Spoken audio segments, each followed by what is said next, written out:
नमस्कार मित्रांनो, ठरलं तर मग या मालिकेच्या आजच्या भागात आता कल्पनाताई दुधाचा ग्लास घेऊन पूर्णाजींच्या रूमच्या दिशेने जात असतात आणि म्हणतात, पूर्णाजींना थंड दूध देते म्हणजे त्यांना ॲसिडिटी होणार नाही.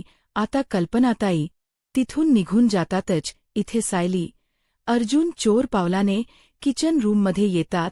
अर्जुन सायलीला म्हणतो, तुला माहिती आहे का, तू लहानपणी इथे ज्यावेळी राहायला यायचीस ना, तर त्यावेळी आपण असेच अंधारात चोर पावलाने किचनमध्ये यायचो आणि आईस्क्रीम खायचो. सायली म्हणते, पण तुम्ही आता असे हळू दबक्या आवाजात का बोलताय? अर्जुन म्हणतो, तुला आठवते ना डॉक्टर काय म्हणाले आहे की आपल्याला तो सीन रिक्रिएट करायचा आहे, म्हणजे ज्या ज्या गोष्टी आपल्याला आठवतील त्या रिक्रिएट करायच्या आहेत. तर सायली म्हणते, हळू बोलाना, कोणीतरी येईल.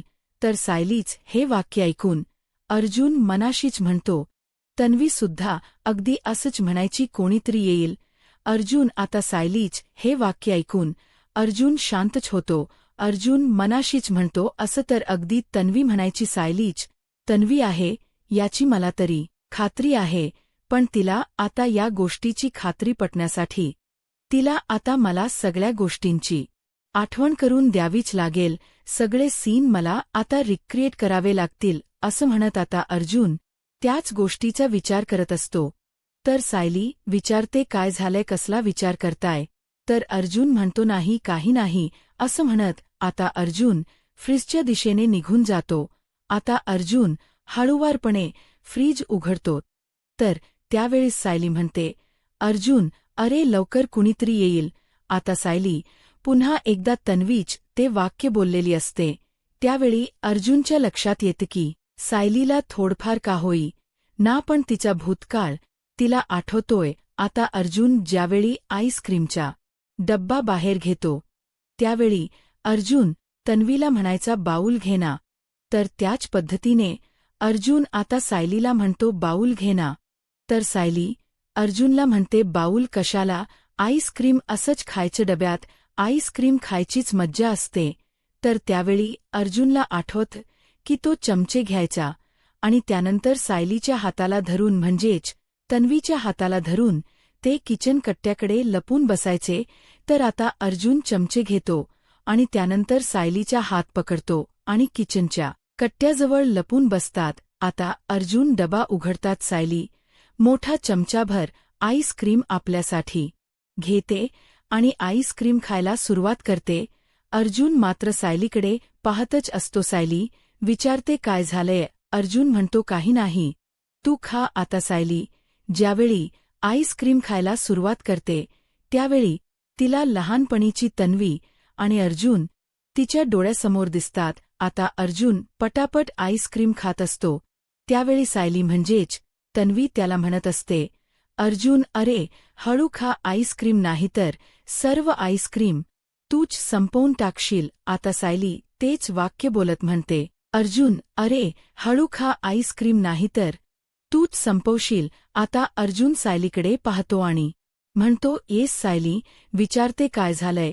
अर्जुन म्हणतो, तुला आठवते म्हणजे आता तू जे वाक्य बोललीस ना, तेच वाक्य तू लहानपणी बोलायचीस. तन्वी आता मात्र सायलीला काहीच कळत नसतं. सायली इकडे तिकडे पाहते, पण लहान तन्वी आणि अर्जुन तिला कुठेच दिसत नाहीत आणि अर्जुन जे काही बोलतोय तेही तिला आठवत नसतं. नकळतपणे तिच्या तोंडून एक एक शब्द बोलले जातात.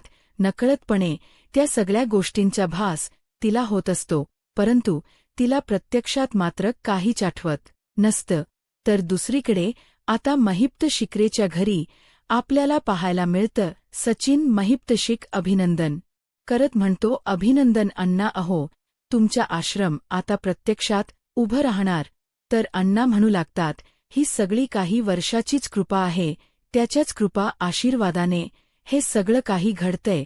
तर सचिन म्हणतो, नाही पण आता अण्णा तुमचा पसाराही वाढणार आणि आता तर तुम्ही अन्नछत्रसुद्धा चालू करताय, म्हणजे दररोज हजारो लोक तरी तुम्हाला भेटायला येतीलच ना, म्हणजे तुमचा उपदेश घ्यायला, तुमचीची सेवा करायला किंवा तुमचा आशीर्वाद घ्यायला. तर अण्णा म्हणतात की हो. तर सचिन म्हणतो, हो, पण मग हे सगळं काही मॅनेज कोण करणार? तर आता अण्णा सचिनला म्हणतात, ती जी मुलगी आहे ती अधिरा ते बघेल ना सगळं काही. तर सचिन महिप्त शिकरेना म्हणतो, अण्णा अहो हे सगळं काही म्हणजे एवढा मोठा पसारा, या सगळ्यात लक्ष घालायला मला तरी असं वाटते की तुमच्या हक्काचा माणूस पाहिजे, म्हणजे तुमच्या खात्रीचं, तुमच्या विश्वासातलं. म्हणजे मला असं वाटते की मीच या सगळ्यासाठी योग्य आहे. तर आता हे ऐकताच महिप शिकरे सचिन म्हणतात, दीक्षित तू अरे तुला पण हे सगळं काही खोट वाटत होतं ना? तर सचिन म्हणतो, हो अण्णा, सुरुवातीला मला हे सगळं खोट वाटत होतं. या सगळ्यावर माझा विश्वास बसत नव्हता, पण यासाठी मी खरंच तुमची माफी मागतो. पण मी विचार केला की इतके लोक जर तुमच्या विचाराने प्रभावित होत असतील तर मग हे सगळं काही खोट कसं असेल ना? त्यांना नक्कीच तुमचा काहीतरी उपयोग होत असणारच ना? त्यांना सुद्धा अनुभव येतच असतील आणि म्हणूनच तुमच्या चरणाशी एवढी लोक येतात, तुमचा आशीर्वाद घेतात. मग अण्णा खरंच तर तुम्ही सुद्धा खूप पुण्य कमवताय. मग मला आता असं वाटत की या सगळ्यामध्ये मी सुद्धा खारीचा वाटा उचलावा. तर आता महिपा शिकरे सचिनला म्हणतात, बरं ठीक आहे दीक्षित, काही हरकत नाही, पण एक गोष्ट लक्षात ठेवायची, या रमाच्या माध्यमातून मला पैसा अडका काही कमवायचं नाहीये. मला कशाचाच मोह नकोय. मला फक्त सेवा करायची आहे, जनतेची सेवा, माझ्या भक्तांची सेवा. आणि दुसरी गोष्ट म्हणजे माझ्या आश्रमात येणारा व्यक्ती, मग तो गरीब असू देत किंवा कोणी असू देत, परंतु तो रिकामी पोटी जायला नको. तो भरल्या पोटीच गेला पाहिजे, आनंदात गेला पाहिजे. असं म्हणत आता महिप्त शिगरे आश्रमाचे आणि त्यांचे नियम सचिनला सांगत असतात. सचिन म्हणतो, हो अण्णा, खरं आहे, तुम्ही जे बोलताय ते योग्य आहे. ते तुम्ही काय म्हणायचा 113%, हा 113% मी तुमचा आश्रम सांभाळेन आणि याचा कारभार व्यवस्थित चालवेन. फक्त तुम्ही माझ्यावर विश्वास ठेवा. आणि अण्णा, तुमच्या इकडचा जो कारभार आहे ना, तो सुद्धा मी चालवतो, चालेल ना? तर महिपा शिकरे विश्वास ठेवत म्हणतात, हो काही हरकत नाही. आता एक महाप्रसादाबद्दल बोलण्यासाठी एक माणूस येणार आहे, त्यामुळे तू इथेच थांब. तर आता सचिन म्हणतो, हो हो मी इथेच आहे. असं म्हणत सचिन आता महिप्त शिकरेच्या या सगळ्या गोष्टींचा गैरफायदा घ्यायचा ठरवतो. सचिन अण्णांना म्हणतो, अण्णा तुम्ही काळजी करू नका, मी बोलतो ना. त्याच्याशी महिप्त शिकरे निश्चिंत होतात. तर सचिन मनाशीच म्हणतो, अण्णा अहो, तुमच्या या भोंदोगिरीचा वापर करून मी स्वतःवरच पैशाचा पाऊस कसा पाडतो ना ते बघालच तुम्ही. तर दुसरीकडे सुभेदारांच्या घरी आपल्याला पाहायला मिळतं. आता अर्जुन सायलीला म्हणतो, आठवलं तुला? तू जे काही आता बोललीस ना, ती अगदी तन्वी बोलायची म्हणजे तू लहानपणी बोलायचीस, पण सायलीला काहीच आठवत नसते. सायली म्हणते, नाही मला काहीच आठवत नाहीये. तर त्याचवेळी कल्पना ताई आता दुधाचा ग्लास ठेवण्यासाठी किचनमध्ये येतात. आता ग्लास ठेवून त्या मागे वळून पाहतात. तर सायली अर्जुन लपून छपून आईस्क्रीम खात असतात. कल्पनाताई म्हणतात, हे काय काय चाललंय तुम्हा दोघांचं? आणि तुम्ही दोघं असे लपून छपून आईस्क्रीम का खाताय? आणि ही काय आईस्क्रीम खायची वेळ आहे का? अर्जुन, अरे कळतं का तुला? तर आता सायली आणि अर्जुन उठून उभे राहतात. तर कल्पनाई म्हणतात, खरंच तुम्हा दोघांना ना आईस्क्रीम खायचं काय वेळ आहे ना? मला काहीच कळत नाही.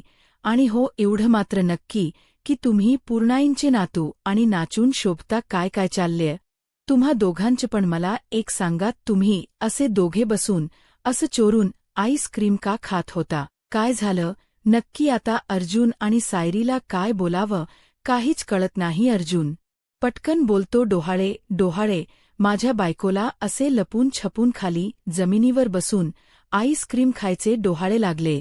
मी खोट बोलत असेल तर विचार ना तिला, तूच विचार. तर आता सायली अर्जुनकडे पाहते, तर कल्पनाताई त्या दोघांकडे पाहत असतात.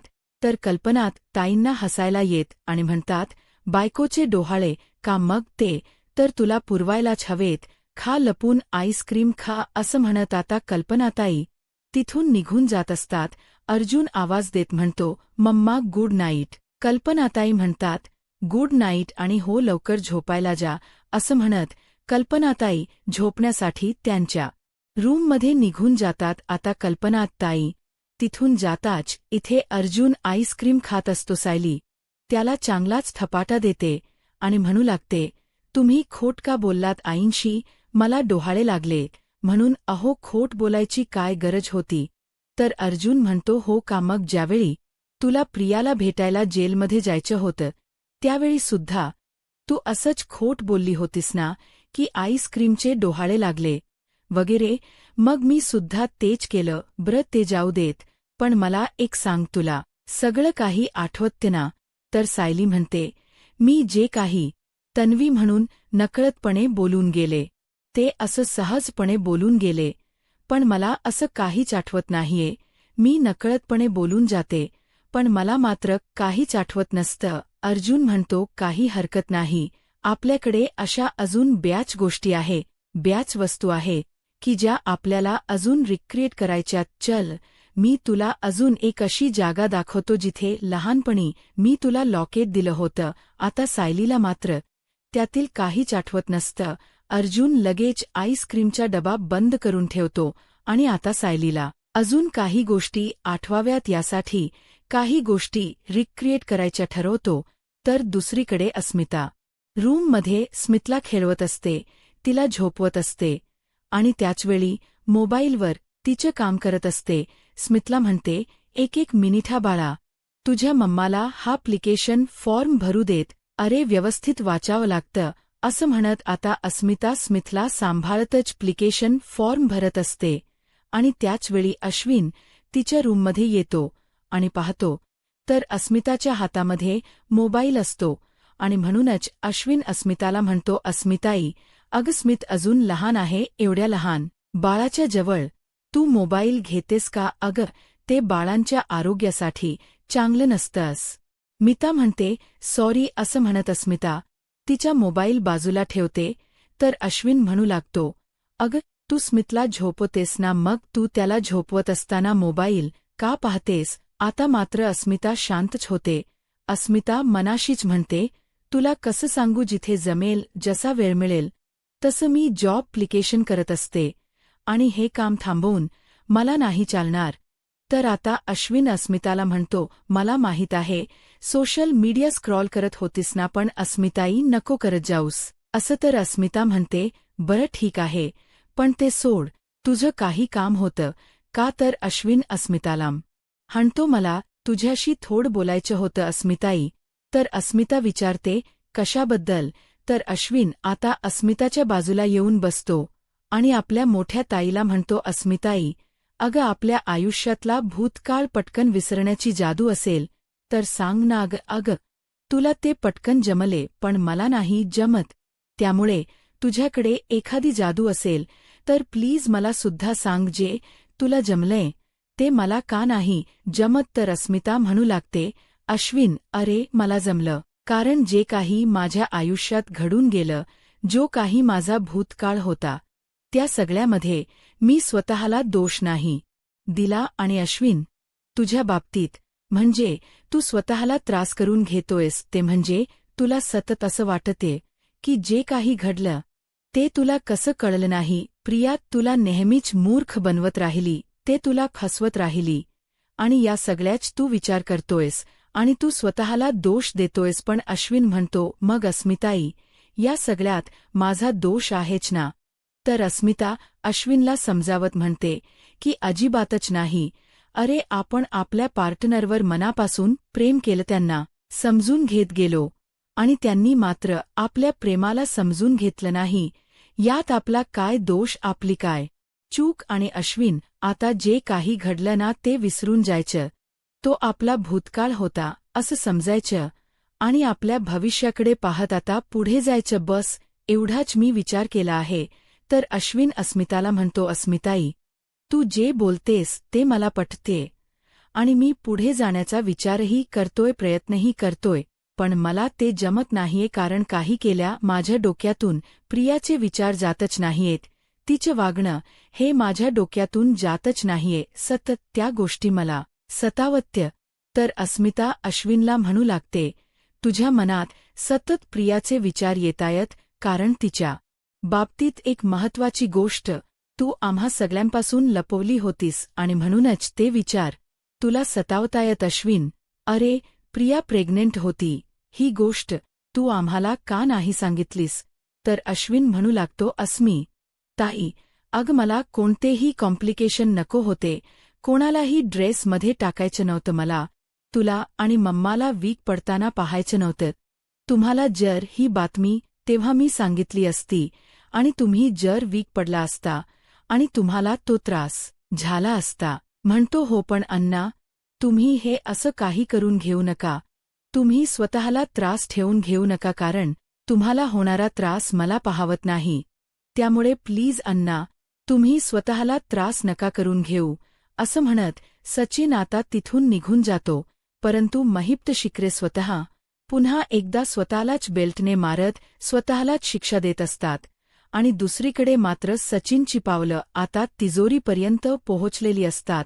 त्याला चावी कुठे आहे हेही कळालेलं असतं. सचिनला लगेच तिजोरी खोलतो आणि तिथे असणारे एवढे सारे पैसे पाहून तो मात्र चक्रावून जातो. तो तर काय करावं त्याला काहीच कळत नसतं, कारण किती पैसे घेऊ आणि किती नाही अशी त्याची अवस्था झालेली असतात. महिप शिखरेची तिजोरी ही पूर्ण भरलेली असते, पण आता सचिनला ती रिकामी करायला काही वेळ लागणार नसतो. सचिन खुश होतो आणि म्हणतो, या तिजोरीत तर माझ्या अपेक्षेपेक्षाही जास्त पैसे हाती लागलेत. आता तर माझी चांदीच झाली आहे. आता मला कोणीही थांबू शकत नाही, कारण माझ्या हाताला महिप्त बाबा नावाची सोन्याची अंडी देणारी कोंबडी लागली आहे. आणि हे तर त्या कोंबडीच पहिलं अंड असं म्हणत आता सचिन महिप्त बाबा की जय अशी घोषणा करत भरमसाठ पैसे आपल्या हातात घेतो. आता सचिनने महिप्त शिखरेच्या तिजोरीवर कब्जा केलेला असतो. तर दुसरीकडे पाहायला मिळतं सायली आणि अर्जुन आता लॅबमध्ये पोहोचलेले असतात. आता अर्जुन सायलीच सॅम्पल देतो आणि म्हणू लागतो, हे आहे सायलीच सॅम्पल. या अगोदर त्या प्रियाने दिलेलं सॅम्पल तुमच्याकडे असेलच ना? तर डॉक्टर म्हणतात, हो. तर अर्जुन म्हणतो, मग काही हरकत नाही, पण एक रिक्वेस्ट होती, म्हणजे ज्यावेळी मागच्या वेळी तुम्ही ज्याप्रमाणे सिक्युरिटी ठेवली होती त्याचप्रमाणे आताही ठेवा. तर डॉक्टर म्हणतात, हो, तुम्ही काळजी करू नका. तर सायलीत यांना म्हणते, तुमच्याकडे प्रतिमा किल्लेदार यांचेही सॅम्पल असेलच ना? तर डॉक्टर म्हणतात की हो, ते सुद्धा आम्ही स्टोअर करून ठेवलं आहे.